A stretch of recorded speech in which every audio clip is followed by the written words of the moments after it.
Assalamualaikum dan salam muafakat Johor, Nurul Akidah untuk edisi Buletin Selatan 2 Februari 2015. Jabatan Imigresen Malaysia tidak mengiktiraf penggunaan kad perjasa Satu Malaysia yang dikeluarkan oleh Pusat Perlindungan dan Kaunseling Pekerja Asing PPKPA baru-baru ini.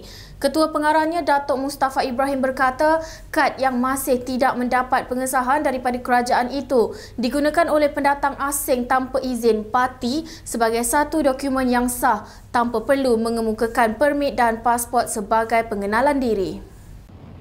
Sekiranya kad imigresen menemui mereka yang menggunakan kad tersebut adalah kad salah, kad yang tidak sah. Setakat hari ini.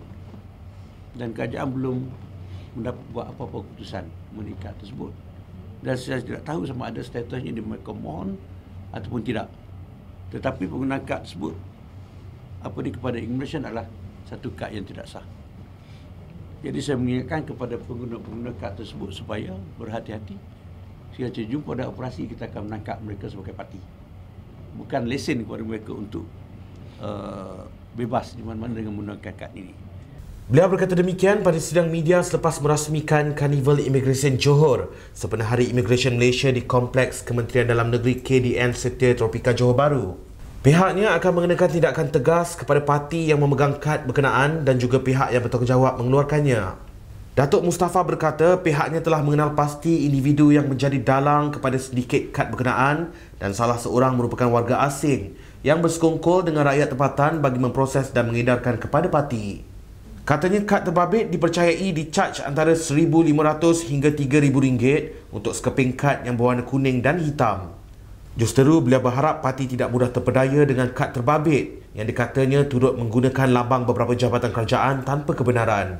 Terdahulu melalui laporan media, kad yang dikeluarkan oleh Badan Bukan Kerajaan NGO bertujuan bagi memudahkan kerja-kerja mengawal selia pekerja asing di negara ini di samping mendapatkan khidmat nasihat, perlindungan dan kaunseling. Dalam perkembangan lain, Datuk Mustafa turut mengumumkan sebuah unit risikan khas atau unit intelijen ditubuhkan di bawah pejabat Ketua Pengarah Imigresen bagi memantau dan membanteras kegiatan haram khususnya parti. Unit berkenaan terdiri daripada beberapa orang pegawai yang terpilih bagi melihat keberkesanan operasi-operasi yang telah dijalankan di seluruh negara. Tugas dan tanggungjawab unit ini bukan sahaja kepada pemantauan, tetapi ada kalanya mereka akan turun ke padang. Sama ada daripada mereka sendiri, sama ada dengan bersepadu dengan penguatkuasa daripada HQ ataupun penguatkuasa daripada negeri. Jadi apa pun boleh, sendiri pun boleh. Jadi unit ini akan turun dan melihat sendiri kegiatan-kegiatan parti dan sebagainya. Sementara itu katanya melalui Ops Ikrar, 5 negeri menjadi tumpuan bagi memerangi isu pekerja asing antaranya Pulau Pinang, Perak, Kuala Lumpur, Negeri Sembilan dan Johor. Ops Ikrar yang bermula pada 28 Januari lalu berjaya menahan seramai 155 orang yang terdiri daripada 143 perempuan, 7 lelaki yang merupakan majikan dan 5 pelanggan tempatan. Dan kita telah berjaya menangkap di bawah Ops ini sejumlah kita mengisah 219 orang dan tangkapan warga asing melalui Ops Ikrar ini 143 perempuan, 7 lelaki, 5 pelanggan dan kita juga menangkap 7 warga negara Malaysia, 7 majikan. So mereka ini akan diambil tindakan mengikut undang-undang yang ada. Jelasnya jika sebelum ini operasi tertumpu di kawasan rumah kongsi dan di kawasan pembinaan, kini operasi akan meliputi ke kawasan yang dianggap eksklusif seperti di kelab malam, rumah urut atau tempat perjudian. Seramai 89 mutawif dan mutawifah menerima sijil masing-masing dalam majlis pensijilan mutawif yang diadakan di Hotel Selesa, Johor Bahru. Mufti Negeri Johor, Datuk Muhammad Tahrir Datuk Syamsuddin berkata, dengan pemberian sijil tersebut diharap para mutawif bersedia untuk menjawab dan menjadi tempat rujukan para jemaah haji dan umrah dalam hal-hal baru dan lama mengenai ibadah berkenaan. Seterusnya kita mendoakan mudah-mudahan tuan-tuan dan puan-puan yang akan ditauliahkan nanti menerima sijil masing-masing akan dapat berkhidmat dengan jayanya, akan berkhidmat dengan baiknya. Dan kalau mungkin kita masih belum jelas kerana hukum-hukum yang telah kita pelajari ini, barangkali mungkin ada juga masalah-masalah baru. Walaupun depan kita ada beberapa kitab macam kita punya munakahat, ada juga 400 soal jawab agama mengenai munakahat, ada. Yang ini pun ada juga 400 soal jawab mengenai hukum haji ini, dan umrah, ada.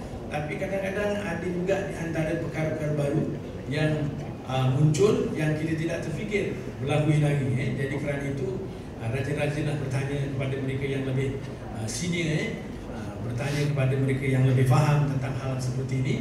Mudah-mudahan kita beri jawapan ni, kalau boleh satu jawapan dia. Beliau berkata demikian sewaktu berucap merasmikan majlis tersebut yang turut dihadiri Presiden dan Ketua Eksekutif Johor Corporation merangkap Pengerusi Wakaf An-Nur Datuk Kamruzaman Abu Kasim. Para mutawif perlu menjalani kursus anjuran Wakaf An-Nur Corporation Sdn Bhd dengan kerjasama Majlis Agama Islam Johor yang merangkumi ujian bertulis, temuduga dan tugasan di lapangan sebelum diberi pengiktirafan sebagai mutawif.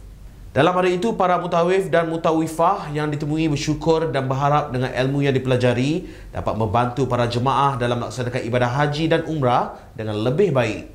Sebenarnya saya menyertai program ini adalah kerana nak membaiki diri saya sendiri, dan saya rasakan saya dengan menyertai program mutawif ni saya dapat menambah ilmu, dan sebagaimana yang dicakapkan Ustaz tadi, manusia yang terbaik itu adalah manusia yang memberi manfaat pada orang lain. Jadi saya berharap dengan saya menyertai program mutawif ni, saya dapat baiki diri saya dan beri manfaat pada orang lain.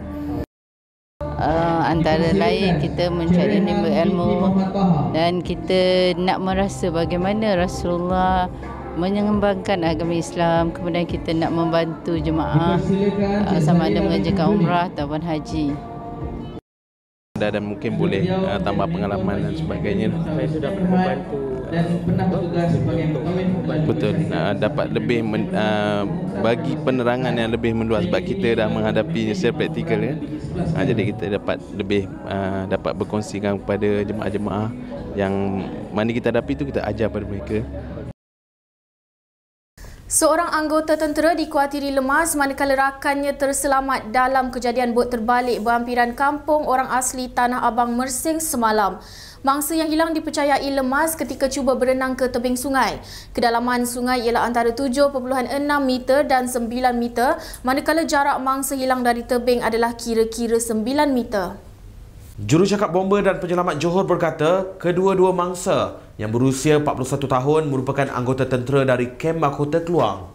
Ketika operasi penyelamat bermula pada 11.36 pagi, katanya mangsa yang terselamat didapati berpegang pada tong di bot. Operasi mencari dan menyelamat dihentikan buat masa ini dan akan disambung berikutan keadaan cuaca yang tidak mengizinkan. Ke berita tempatan lain. Kementerian Dalam Negeri KDN melantik kontraktor baru bagi meneruskan pembinaan Ibu Pejabat Polis Kontingen IPK Johor yang terbengkalai Oktober lepas. Pengerusi Jawatankuasa Kira-kira Wang Negara PAC Datuk Nur Jazlan Muhammad berkata, Ketua Setiausaha KDN Datuk Seri Muhammad Khalid Sharif telah menjelaskan isu tersebut semasa menghadiri prosiding Jawatankuasa berkenaan pada 14 Oktober lepas. Beliau dalam satu kenyataan berkata pihaknya berpuas hati dengan penjelasan KDN kerana kementerian sudah mengambil tindakan bagi mengatasi kelewatan projek berkenaan. Katanya isu mengenai kelewatan pembinaan IPK Johor itu mula disahkan sendiri Timbalan Menteri Dalam Negeri Datuk Seri Dr. Wan Junaidi Tuanku Jaafar dalam laporan sebuah akhbar berbahasa Inggeris pada Jun lepas. Wang pampasan mangsa tragedi Malaysia Airlines MAS penerbangan MH370 akan dimasukkan ke dalam akaun waris kira-kira 3 minggu selepas proses dokumentasi dan kertas kerja selesai. Demikian menurut pengarah krisis MH370 dan MH17 Fuad Syaruji. Namun menurutnya waris terlebih dahulu perlu membuktikan pertalian dengan mangsa dengan memberikan dokumen seperti sijil kelahiran dan sijil perkahwinan. Menurutnya, selepas dokumen berkenaan sudah disahkan dan diserahkan, maka bayaran akan dibuat terus ke dalam akaun waris dalam tempoh 3 minggu. Fuad berkata jumlah pampasan dijangka akan dibayar lebih dari apa yang ditetapkan oleh Convention Montreal 1999, tapi jumlah pampasan tersebut tidak boleh didedahkan lagi. Walau bagaimanapun, menurut beliau, pihaknya akan mempertimbangkan untuk memberi pampasan yang lebih tinggi sekiranya waris dapat mengemukakan bukti bahawa penumpang itu layak menerimanya. Menjelaskan mengenai keperluan deklarasi kematian penumpang pesawat MH370, Fuad berkata kerajaan memutuskan untuk membuat deklarasi bagi memudahkan pampasan disalurkan kepada mangsa terlibat. Tanpa deklarasi, waris terpaksa menunggu sehingga 7 tahun, yang ini untuk isytihar seseorang yang hilang itu telah mati yang untuk meneruskan dengan tuntutan pampasan. Penerbangan MH370 yang membawa 227 penumpang dan 12 anak kapal ke Beijing hilang daripada imbasan radar sejam setelah berlepas dari lapangan terbang antarabangsa KLIA pada 12.41 tengah malam 8 Mac tahun lepas. Pesawat milik emas itu sepatutnya tiba di ibu negara China pada pukul 6.30 pagi hari yang sama. Khamis lepas, kerajaan Malaysia mengisytiharkan kehilangan pesawat penerbangan sebagai nahas di bawah peraturan penerbangan antarabangsa dan kesemua 239 penumpang serta anak kapal dianggap terkorban. Sekian sahaja edisi Buletin Selatan untuk hari ini. Terus layari kami di www.tvselatan.com.my. Salam takzim.